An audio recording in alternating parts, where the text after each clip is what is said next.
everybody. I'm Yasmin in for Hallie, and we're going to walk you through what we now know because we have the redacted search warrant affidavit that lays out why the FBI seized 11 sets of classified documents from former President Trump's home in Florida. The big headline here, we have the exact number of documents the former president turned over back in January, 15 boxes containing a total of 184 unique classified documents, 67 confidential, 92 are secret, 25 are top secret. Of note, the affidavit mentioning the HCS label, that stands for Human Control System, which could be essentially a spy report. But we now know the DOJ felt they had to go back, not only because they thought there were more classified documents at Mar-a-Lago, and there were, by the way, another 11 sets, but that they also had, quote, probable cause that there was evidence of obstruction. Now, details are pretty limited after that. In fact, there's basically 21 pages with redactions, some of them entirely Sharpied out. And then in a separate document, the DOJ laying out why that is. First, to protect witnesses. They apparently spoke to a number of civilian witnesses, and they're worried about retaliation, harassment, even threats to their safety. They write, the court has noted, quote, these concerns are not hypothetical in this case, but also they don't want to tip anyone off on this roadmap to the investigation. And to be clear, a search is just the beginning, not the end of the DOJ's work. There are no charges here, and there's not necessarily proof of a crime either. And all the stuff that we got today, also including a letter from Mr. Trump's attorneys, which argues in part that the former president has absolute authority to declassify documents. It doesn't specify, though, which documents, if any, he declassified here. As for the former president, he says, quote, affidavit heavily redacted, with 3 exclamation points. He's also attacking Judge Bruce Reinhart and calling it total public relations subterfuge by the FBI and DOJ. We're talking more about that reaction with Shaq Brewster and answering legal questions with Carol Lamb in just a couple of seconds. But we want to start with breaking down that affidavit with our own Ken Delaney. Ken, as always, it's good to talk to you. So even though about half of this 38-page document was, in fact, redacted, there are clues here about where the Department of Justice is going and what they thought was still out there at Mar-a-Lago. Yeah, that's absolutely right, Yasmin. This really moved the ball in terms of learning new things about this investigation. First of all, as you mentioned, they talk about needing to protect a significant number of what they refer to as civilian witnesses. I read that to mean people who aren't law enforcement agents. So contrary to the idea that there was one key informant or one crucial witness that led the FBI to know where to search, etc., they're talking clearly to a lot of people with knowledge of what happened with those classified documents, and they continue to talk to them. And that's important because, as you said, the search is the beginning of the investigation, not the end. And then secondly, we are learning just these horrifying details about just exactly how classified some of these documents were that were found in the January batch. Now, again, this is about the January batch because they were explaining to the judge what they found in the January batch to justify the need to go back armed with a search warrant in August. We don't know exactly what they found in the August batch, but it's remarkable. And they give us an excerpt of the criminal referral from the National Archives that came after the January batch, where the National Archives basically said, look, we found classified documents embedded in boxes with photos, memorabilia, presidential records. They were not designated. They were not in folders. They were basically jammed in there. And that just really, for people who deal with secrets for a living, that just stands their hair up, Yasmin. Talk about human control system, that classification, that document, how troubling that is, especially for someone like you who has covered the intelligence community for quite some time.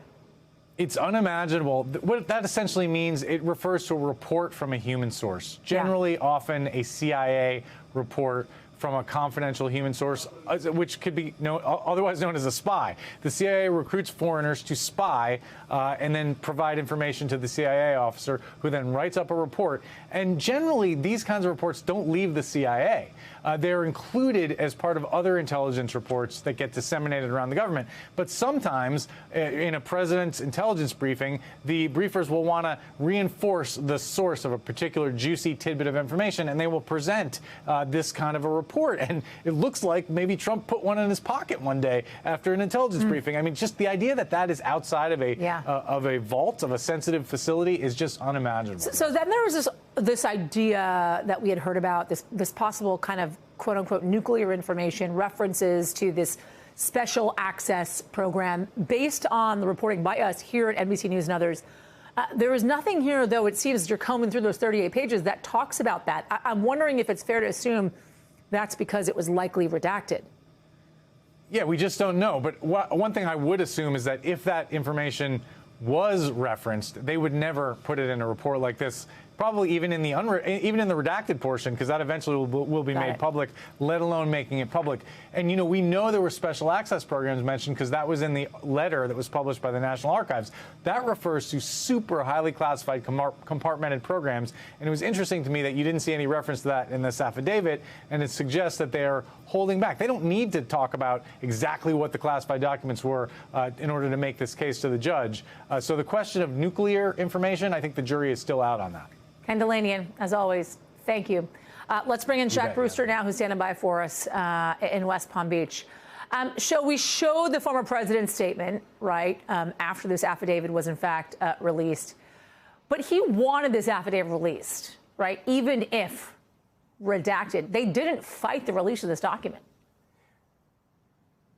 That's exactly right. They didn't fight the release of the document. And when you listen to the former president, both on that post that we showed and also clippings of the interviews that he's had today, it's clear that he's just frustrated that he's connected to any investigation right now. He called the whole thing a witch hunt. He attacked the FBI and the DOJ and attacked the judge for signing off on the warrant, saying that that should have never happened. And, you know, one other thing that you saw is that he wasn't really attacking the substance of the affidavit or the information that was within it, because at one point he said all they could have done was ask me for this information. Well, something that we saw clearly laid out that was not redacted in those documents, it showed how there were letters between Trump's attorneys and the Department of Justice doing exactly that, asking for this information. So it's clear that the former president is frustrated. He's angry based on those social media clippings, but it's not about the substance of what was revealed today. Yeah, we also talked yesterday because there was yet another deadline. His lawyers, they were supposed to refine their request for this special master, essentially kind of this third party, independent party to review the documents that the FBI seized from Mar-a-Lago. Did they meet that deadline? Have they done it yet? Well, I just checked before your show started, and I did not see any filing. There's no update that Trump's attorneys have filed anything, a clarification. Essentially, when they made this initial filing, this initial request for the judge, a separate judge in a separate jurisdiction to come in and essentially force the FBI to have a special master, a person who will go through and make sure that there's not information that they shouldn't have as part of their investigation. The judge essentially had a filing the next day saying, I don't really know what you're asking for. I don't know if this is in my jurisdiction. I need you to clarify your initial request. That deadline was today. As far as I know, nothing yet. No clarification has been filed by the court or by the attorneys to the court. And how is the former president capitalizing on this moment, does it seem, Shaq? Well, he's really just using it to build that anger. I mean, when you see the idea that in the comments that he's made, you know, one of the clippings that he posted, he talked about the idea that the FBI did this at a time when his approval ratings were haven't been higher. He said that this is happening, he calls it, on the eve of the midterm elections.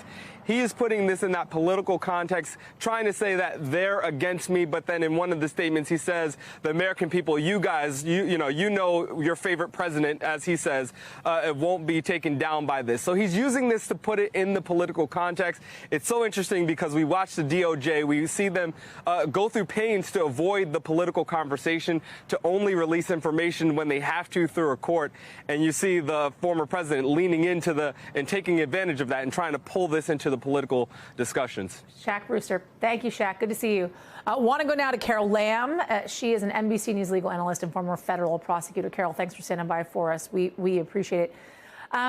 Let's talk first about the former president's legal argument amidst all this. And we mentioned this, I believe, in my discussion with Ken, in that the letter, right, that was written to the Department of Justice by Trump's team, by Trump's legal team, was actually provided in the release of this now redacted affidavit. What did you make of the arguments made by the Trump legal team?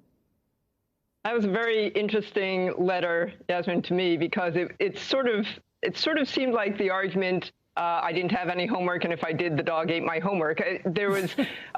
He was saying, well, classified documents, to the extent the president may have had classified documents, he can declassify them going out the door. But in any event, even if he had classified documents, the laws regarding classified documents don't apply to the president at all. So you can't do anything. And on top of that, we all know that this is a very highly politicized atmosphere, and you should be doing everything you can not to politicize this. But there was very little that actually went to the merits of these documents. In fact, there was nothing that went to the merits of these documents in particular. So what I think is interesting is they said, and we want to be sure that if you apply to any judge or you make any motion regarding this investigation, that you include this letter so the judge sees it and takes this into consideration. And the department did exactly that. Yeah. And then as we're talking about the affidavit here, right, and I do want to stress, we said this before, this search warrant really is just the beginning of the investigation, not necessarily the end. So keeping that in mind, it makes sense, obviously, why so much of this affidavit would, in fact, be redacted.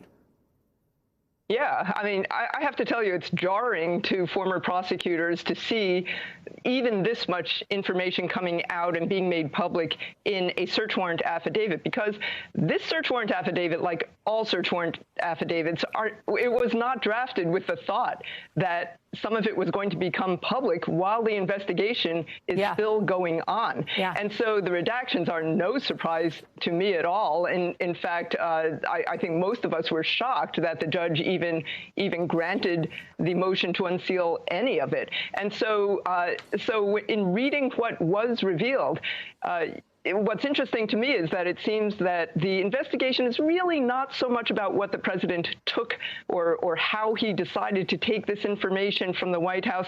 It's really about what's happened in the last 7 or 8 months. It's really about all the game playing that's gone on. Yes. Yeah. I'm wondering, Carol, as you're thinking about kind of the Department of Justice and their investigation into this whole thing, do you think Judge Reinert should have released even this redacted version of this affidavit? I understand why he did, and I understand the news media's arguments about the need for public access. But what concerns me from the point of view of a former prosecutor, what concerns me is not even so much this investigation, because I think the judge is doing the right thing by not asking the department to reveal information about witnesses or anything like that. But it's for future cases or future investigations where somebody might say, hey, I saw what the judge did in that other case, and, I'm just not comfortable giving you information with the specter out there that it may become public. Carol Lam for us. Thank you, Carol. Good to talk to you. Thank you. All right, everybody. The markets, they're taking a big hit tonight after Federal Reserve Chair Jerome Powell warned the U.S. economy will be facing even more struggles before things get better. The Dow dropping more than 1,000 points, S&P 500 down over 3.3%, the NASDAQ sliding almost 4%. Powell speaking at the Fed's annual economic symposium in Jackson Hole, Wyoming, saying more big interest rate hikes to fight record inflation are coming in the next couple of months, and it's not going to be easy. While higher interest rates, slower growth, and softer labor market conditions will bring down inflation, they will also bring some pain to households and businesses. But a failure to restore price stability would mean far greater pain. So a small silver lining, the Fed's favorite inflation gauge showing some prices are actually easing up. Slowly, though, consumer prices, they were up 6.3% back in July compared to last year. But compared to June, that number actually fell. And the president saying this is proving the White House's plan, building the economy from the bottom up and the middle out, it's actually working. Ron and Sana joining us now to talk more about this. I got to say, a lot of folks, I'm sure, Ron, weren't necessarily happy to hear that more interest hikes were on the way and they were going to continue to be on the way. Just how high they're actually going to go, I think, is really the question. And I wonder, is recession at this point, with the potential of these interest rate hikes happening, inevitable? It's getting close, Yasmin. With respect to rates going up, possibly as high as 4%, the short-term rate that the Fed controls. And we've already seen a slowing of the economy, that further rate hikes could slow demand rather significantly and put us into a real recession versus the technical recession that we've been talking about for the last 2 quarters. Now, how deep and how long it lasts is an open question. It depends on how long the Fed not only raises rates, but maintains those rates at higher levels. And that'll determine really just how soft the economy gets. It's already starting to soften. Housing has fallen off a cliff. We're seeing, inventories of unsold goods pile up at retailers. So there are signs that the economy, and Jay Powell acknowledges, is slowing, but they're willing to accept a much slower rate of growth to get inflation back down towards their 2% target. Talk to me about the numbers that we're seeing in inflation, right? So July seemed somewhat better, right? It's slowing down. Inflation. Thank God for that. How good, right? So did we see the top, and are we now on the other side? Well, I'm certainly in the camp that we've seen peak inflation. We've seen gasoline prices down for over 70 days. They're down more than $1 a gallon. To the extent that the Ukraine is now shipping grain and Russia's allowing in the middle of this war for them to do that, we're seeing food prices begin to edge lower. Used car prices are lower. Seller prices for our homes are coming down. The asking prices are dropping. So we're starting to see the first signs over the last couple of months that inflation will move down over time. Now, getting it to 2% from 6% or 8%, depending on which number you're looking at, will take a period of time. But we're also trying to normalize supply. The Fed can only reduce demand. We need production of computer chips, new cars. We need more homes. We need more people, quite frankly, for wage inflation to come down. And those are things that the Fed simply can't produce. Pop quiz, Ron and Sana. What was inflation right before the pandemic? So like March 5th, 2020. Do you know? Do you remember? Between 1.5% and 2%. Okay. And it's not a record now. This is something I should point out. In 1981, inflation was 13%. Unemployment was 11%. Interest rates were 20% at the short end. 1947, inflation was 20% after World War II. So this is high, but it's not the highest we've ever seen. Yeah. All right. Ron and Sana, thank you as always. Good to talk to you, sir. Pleasure. All right, over to Ukraine, where a few hours ago, the State Department confirmed that an American citizen fighting in Ukraine has in fact been killed. They have not yet been identified, but the United States is saying they're in touch with the family to give them any assistance they need. It is coming after a Russian official announced it on Telegram, saying a U.S. volunteer was killed in an attack by members of its Tiger military unit. And on the ground in Ukraine, the Zaporizhzhia power plant is up and running again after President Zelensky said Russia had Ukraine one step away from a nuclear disaster. It is now reconnected to the power grid after shelling around it messed with power lines. As for Russia, they're denying it, and they're denying it was ever disconnected, with a Russian official saying there was no shutdown to the full extent Zelensky said there was. Josh Letterman is joining me now with more on this. And Josh, I do want to start with the confirmation that an American was in fact killed in Ukraine. What more do we know about that? Well, as is customary in this situation, Yasmin, the State Department is protecting this individual's privacy until the family, if and when they decide to share more. So really all the information that we have right now is coming from the Russian side. And they say that this American, who apparently was volunteering to serve alongside Ukrainian forces, had just gotten to the front lines when his troop mounted some type of an attack on Russian forces. The Russians shot back, and he apparently was killed in that attack. Now, NBC News cannot independently verify what the Russian officials are saying happened here, but certainly it would not be the first time that American citizens have been killed fighting in this war. Just last month, we saw Americans Brian Young and Luke Lucijan killed while they were also volunteering fighting with the Ukrainian military. And just today, the State Department once again put out a notice to everyone here in Ukraine who's an American citizen, myself included, telling them it is not safe. You should leave the country immediately, in part because they say that Russia is specifically singling out American citizens for harassment, for detention, and other potential consequences. So this is not necessarily the safest place to be, but there are still Americans we know who have made the decision to fight alongside Ukraine here. And then talking about the nuclear threat there, Josh, it seems to be averted as of now. Give us a sense, though, after this, how things are going on the ground there, and if, in fact, power has been fully restored.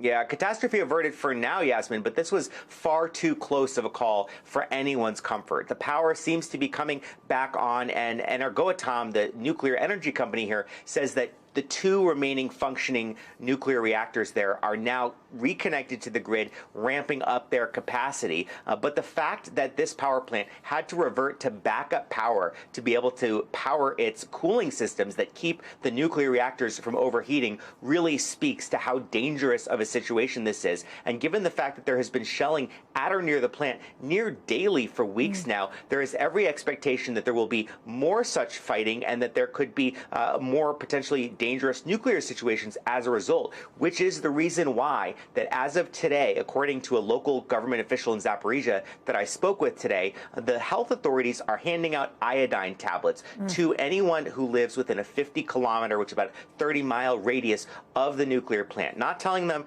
to take those pills now, but to hold on to them so that if there's radiation spread, the government can give the order, people can do something to protect their thyroid. But obviously, a very dangerous situation still, Yasmin. Absolutely. Please stay safe, my friend. Thank you, Josh. Want to get now to the devastating flooding happening in Mississippi. Record-setting rainfall this week. Officials preparing for the possibility that rivers, lakes, they could overflow as well. Specifically, the Pearl River, which spills into this reservoir. And that well could reach 36 feet by Tuesday. This area, it's just outside of Jackson, the state capital. For now, there's a voluntary evacuation in place. Mississippi has been battered by a once-in-a-thousand-year flood event this month. Jackson has recorded its wettest August in history. George Solis is joining us from Brandon, just outside the state capital. George, good to talk to you. Thanks for joining us on this. Listen, the high water, we know it's expected to last anywhere between 7 to 10 days. That's a heck of a long time. People really have to be on high alert right now. Yeah, that's right, Yasmin. Good to be with you. And right now, officials are asking people to use this reprieve to prepare. You might see that there's actually sunlight right now to go out, get those supplies necessary, evacuate now if you can before those waters start to rise into the coming days and into next week. As you mentioned, the Pearl River already pretty swollen. Behind me, the Barnett Reservoir here, it's been collecting some of that runoff from different areas of the county and region. Mind you, this was never designed to help with flood mitigation, but it has helped with storms in the past. So here you have all this excess water that's already pretty toppling at the dam here, and it's being released into this river. So now the impact will certainly start to ripple through these communities, these low-lying areas that have already been impacted by the rain that has just pummeled this region over the last several days. We've talked to residents in the area who have said, we haven't seen rain like this. We keep hearing that phrase, the 1-in-1,000-year floods, these flash floods coming so quickly. And over the last couple of days, we've seen some of those rescues in the region here, rescues at nursing homes, rescues at daycare. Officials trying to get ahead of it now, warning people, if you've seen flooding in your home before, chances are you're going to see it again. So they are preparing, leaving no stone unturned, and staging at every possible section of this county and region to prepare for the worst should it occur as that flooding starts to happen. And this is not a region that is unfamiliar with something like this. 2 years ago, same area saw record flooding as well. That's right, Yasmin, absolutely. Summer of 2020, they saw some record flooding in this region. So people still trying to clean up in the aftermath of that. So again, these are lessons learned, and officials saying, you know this is going to happen, so please give us a break here. Don't put the first responders in harm's way if you don't have to. But again, the people here, the first responders, heroes through and through, so they know that they are ready to go out and respond if they have to. But here in this region, they've set up locations where people can fill up sandbags. They've already set up temporary shelters, and they have mobilized swift water vehicles, rescue vehicles, the boats, the cars to go into these neighborhoods should they have to go out and rescue. We've had the opportunity to talk to some officials out here and people who have seen some of the worst of the flooding over the last couple of days. Here's what they had to say. If we instruct you that you are in a risk area or a high-risk area, please heed that advice. Think about that flooding that happened just a few years ago. If you were impacted then, it's a very good possibility you will be impacted now. So I want you to get prepared. Yasmin, there it is. There's the warning. So again, officials really urging residents here to take this seriously, take this time without the rain to prepare, evacuate now if you can. Yasmin. George Solis for us. Thanks so much, George. Appreciate it. Just this afternoon, the White House National Monkeypox Response Team gave us a promising update on vaccines. As of this past Monday, we have made 1.1 million vials of vaccine available to jurisdictions. That is the same total number of vials that jurisdictions were expecting before FDA approval of intradermal administration. We're approaching having enough vaccine for everyone in the at-risk community to receive 2 doses of vaccine. So this is coming after the WHO shared some good news as well. The number of cases globally has dropped 21% just in the last week. Doctors saying that's due to vaccinations and behavioral changes in vulnerable communities. Coming up, everybody, major sexual assault accusations against an NFL rookie and 2 former college teammates. Now there are new questions about why it took almost a year for this case to become public. Plus, millions of dollars meant to keep small businesses afloat during the pandemic were stolen instead. How bad actors were able to siphon off so much of the funds. Stay with us. All right, today, San Diego State University is saying they take sexual assault allegations, quote, seriously after former player Matt Ariza, now a rookie with the Buffalo Bills, and 2 other teammates, they were accused of gang raping a then 17-year-old girl last year in a new civil lawsuit. The school's now investigating and say, given privacy laws, they're unable to provide further details. The complaint involving allegations against Ariza and 2 former teammates as well. Ariza accused of having sex with a then high school senior outside an off-campus party at his house. The suit says he then brought her to a room with at least 3 other men where she was repeatedly raped. It then states that after a number of her piercings had been pulled out and she was bleeding, she reported it to San Diego police the next day, and the suit says they opened an investigation. They closed that investigation this August without detailing what, if anything, was found. The police and DA did not immediately respond to requests for comment. Ariza's attorney calling the accusations false, with his new team, the Buffalo Bills, saying they were made aware of a civil complaint and conducted a thorough examination, I should say. He was selected to play for them in the 6th round of the 2022 NFL Draft. Danny Savalas is joining me now with more on this. So we're talking rape, gender violence, false imprisonment, all 3 men accused of these things. How do you see this playing out? It's a civil case, so it'll move to discovery. California has a special statute that actually creates an action for someone who has been sexually assaulted. It's called gender violence. Some other states have this cause of action, and it allows a plaintiff to sue someone directly for civil rights violations, which is an advancement, an improvement on federal statutes that generally only allow suing employers or government entities. So a very interesting theory of liability. And going forward, I think law enforcement is going to be watching this case closely because apparently so far they have not prosecuted anyone for these allegations. Let's talk about the time between when this allegedly happened to when we actually found out about it. It's been over a year, basically, right? The accuser's lawyer calling out SDSU, San Diego State University, Police Department, DA, Buffalo Bills as well, calling all of them enablers who looked the other way, as he puts it, as the attorney puts it, for months. How do we read into this idea that this incident happened over a year ago, and yet we are only learning about this now? We're only learning about it now because a civil complaint is filed. That means we can infer that all of law enforcement and the university declined to proceed with whatever remedies they had. Now, there is a very sophisticated series of procedures at universities whenever there is a report of campus sexual assault. Similarly, law enforcement was involved. They actually worked with the victim to make phone calls and record those phone calls. So there was an evidence-gathering process. For whatever reason, and we don't know why, the authorities have so far declined to prosecute. That doesn't mean that they won't ever. And by the way, once this case moves along, they may unearth information or evidence that will help or change the minds of law enforcement and prosecutors. So right now the NFL is like, okay, our hands are clean. Here's why: because it happened before Ariza was actually drafted. He wouldn't be subject to the league's personal conduct policy, right? This is the NFL talking here. Depending on how this evolves, could that change? It could, but the NFL is essentially saying right now, these are only allegations. Not one law enforcement agency has taken them up. All there is a civil complaint. And while that certainly is interesting to the NFL, it did occur, the actions occurred allegedly before he was ever in the NFL. So not too big of a surprise that the NFL is taking this position. But I think everyone's going to be watching the civil case to see if there's any evidence unearthed. But keep in mind, when it comes to depositions, we're not likely to see much because the witnesses, including the alleged assailant, is probably not going to testify because of Fifth Amendment concerns.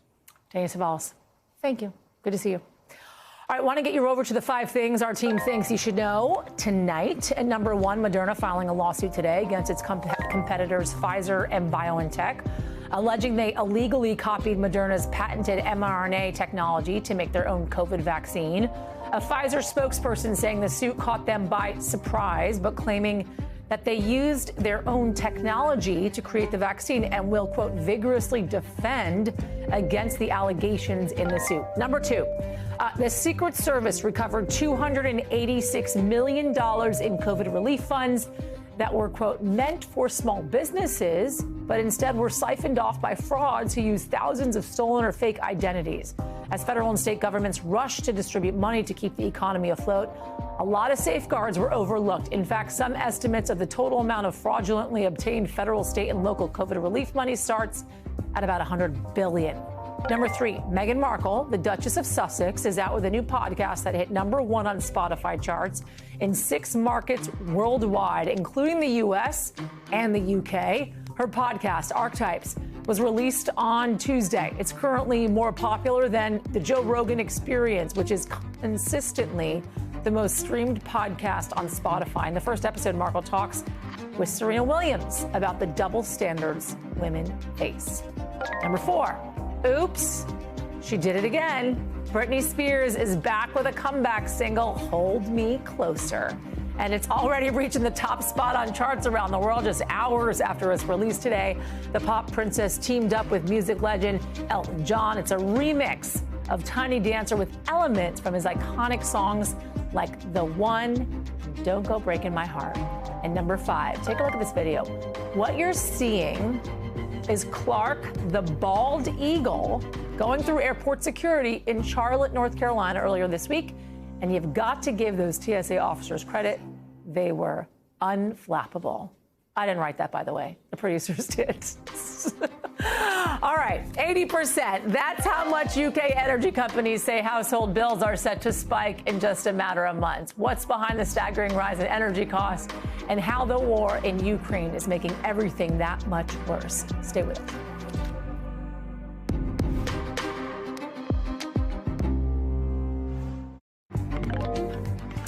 In the UK, the cost of living crisis is about to get worse for millions of people. Starting in October, household energy bills are going to go up 80%. That announcement from Britain's energy regulator today. People will be paying an average of, get this, $4,100 US.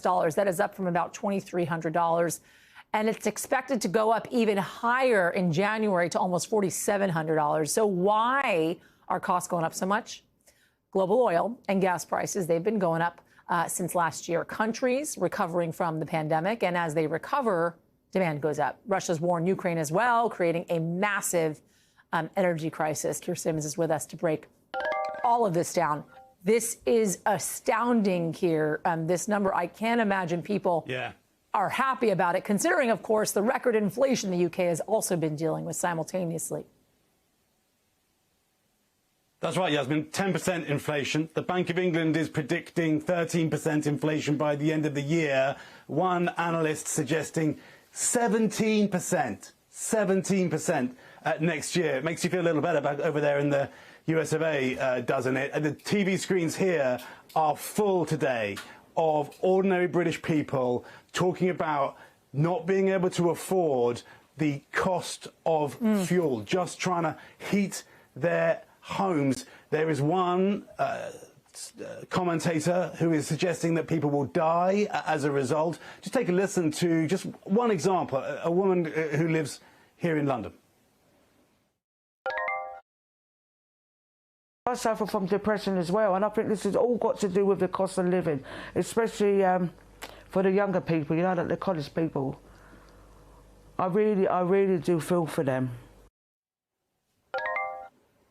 Yasmin, how about this for a number? Around 1 million low-income households have had to take on new or extra debt to cover an essential bill. That's according to a study in May by the Joseph Rowntree Foundation, which is a non-profit focusing on UK poverty. So it is a crisis. It's as simple as that. And they say that the cost is going to go up even further. I know you're going to ask me whether it's to do with the Russia-Ukraine conflict.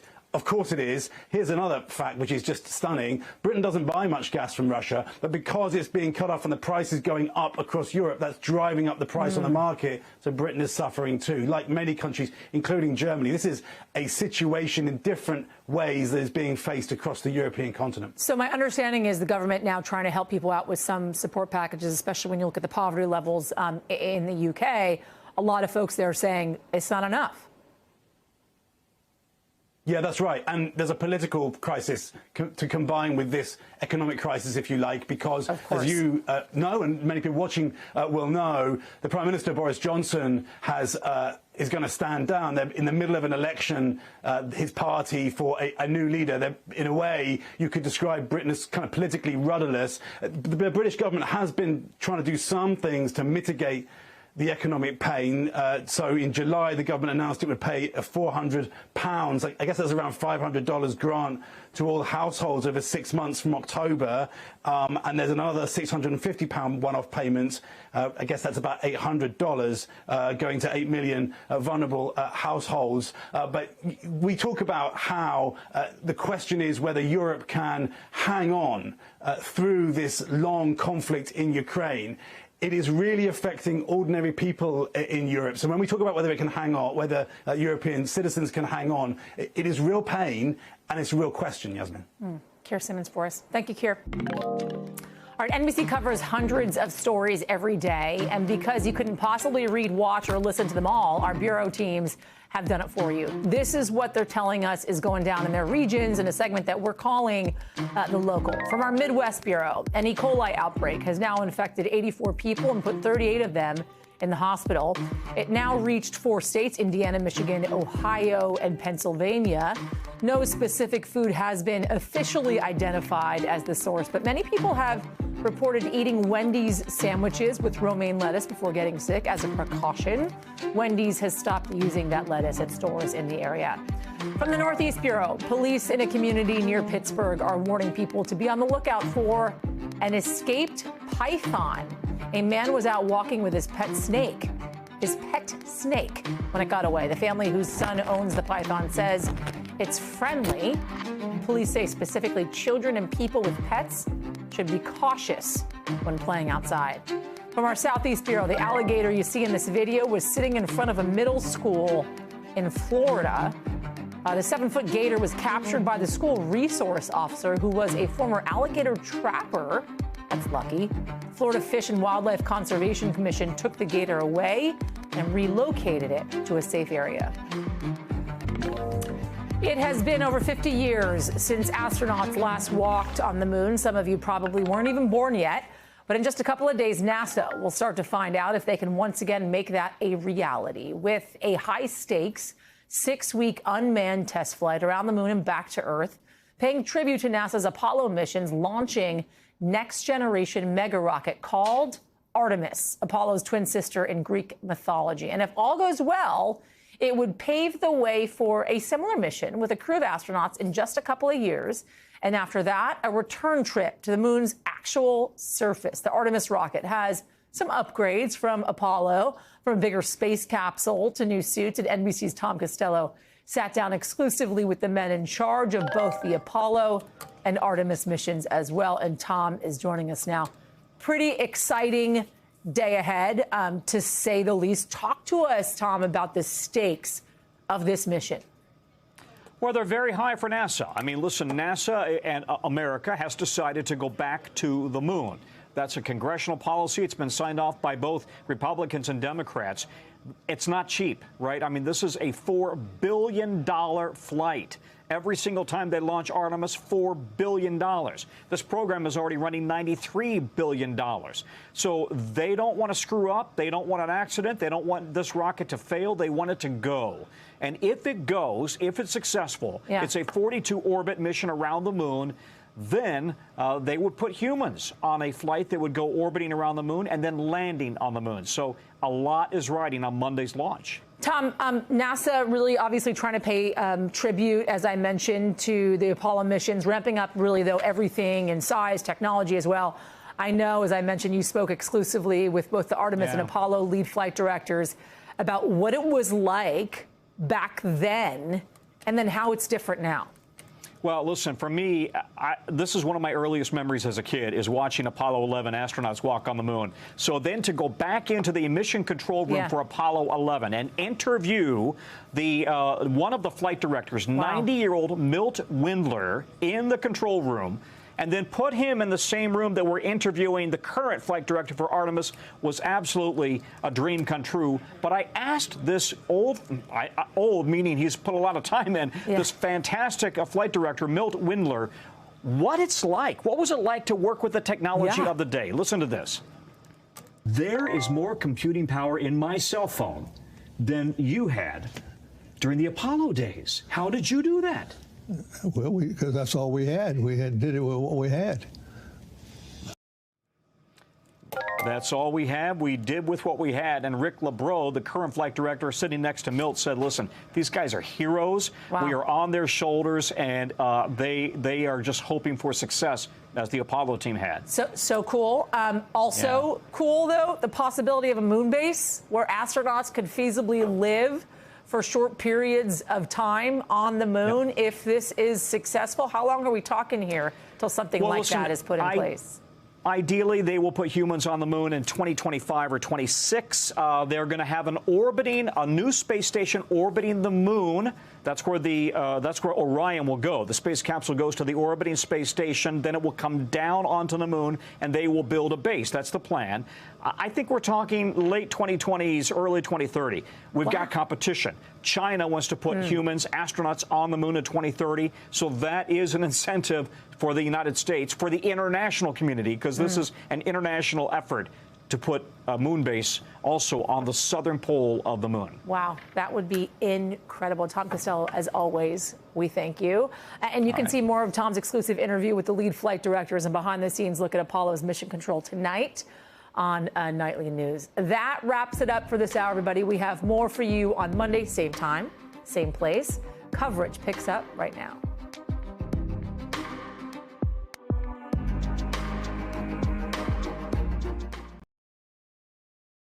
Thanks for watching our YouTube channel. Follow today's top stories and breaking news by downloading the NBC News app.